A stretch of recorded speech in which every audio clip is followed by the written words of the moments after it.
अगर संसारिक प्रवृत्ति वाले, अज्ञानता वाले, वो कहां पर किसी का भला मांगने वाले हैं, वो कहां भला करने वाले हैं।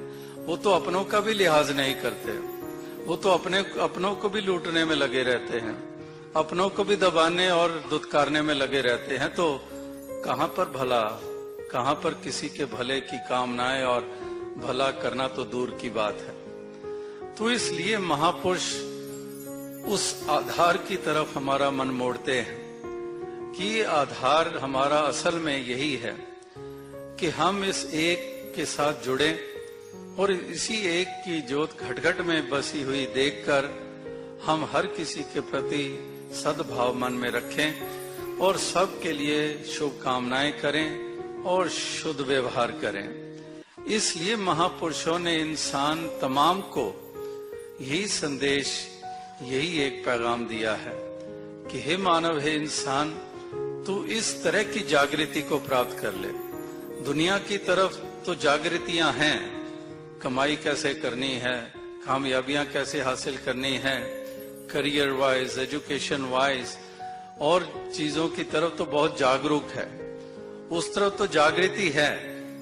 लेकिन जिस जागृति से लोक और परलोक संवरना है, उधर तो अभी जागृति हुई नहीं है।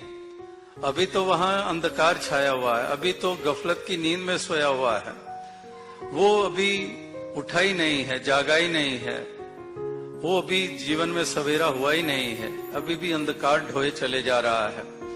चाहे जितनी मर्जी प्रगतियां कर ली हों, जितना मर्जी अचीव कर लिया हो, वर्ल्डली अचीवमेंट्स, लेकिन अगर बेसिकली वो जागृति नहीं मिली है कि वाकई ही इंसान का वो जागना, एक सत्य की तरफ जागना, एक ज्ञान की तरफ जागना, एक मानवता की तरफ जागना, एक खलूस प्रेम भाईचारे की तरफ जागना, वो अगर जागना हो जाए तो फिर इंसान का लोक और परलोक ये दोनों ही संवर जाते हैं। तो इसीलिए महापुरुष संत जन इंसान को यही कहते हैं कि उठ जाग कुराड़े मार नहीं, ये सौण तेरे दरकार नहीं।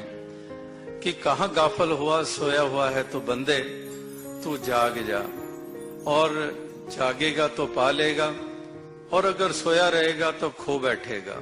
ये जीवन रूपी पूंजी, ये श्वासों रूपी पूंजी भी पल पल छिन छिन हाथों से जा रही है। तो जो सोवत है सो खोवत है, जो जागत है सो पावत है।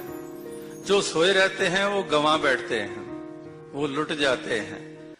एक सारी ये सांसों की पूंजी व्यर्थ चली जाती है। किसी की पूंजी, किसी का सरमाया इस तरह से इस्तेमाल हो कि कौड़ी हाथ ना लगे, तो हम कहते हैं कि बस घाटा ही घाटा हो गया। कि जितनी पूंजी थी, जितना कैपिटल था, वो लगा दिया, कुछ रिटर्न नहीं, कुछ बचा नहीं, सब कुछ छिन गया। तो श्वास रूपी पूंजी कितनी महत्ता रखती है, इस श्वासों रूपी पूंजी की कितनी कीमत है। करोड़ों रुपए दे दिए आप डॉक्टर को, वो कहता है, जैसे कबीर जी के भी वचन है कि वैद कहे हो ही भला, दारू मेरे बस, ये तो वस्त गोपाल की जब भावे ले खस। कि दारू मेरे बस में है लेकिन श्वास मेरे बस में नहीं है, ये तो मालिक के पास ही है। तो एक हम कहें कि करोड़ों रुपए ले लो, एक श्वास दे दो।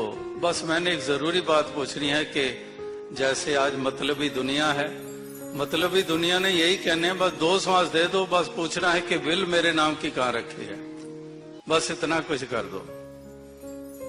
तो एक श्वास भी करोड़ों रुपए दे के भी नहीं प्राप्त हो सकती। तो ये पूंजी कितनी कीमती है।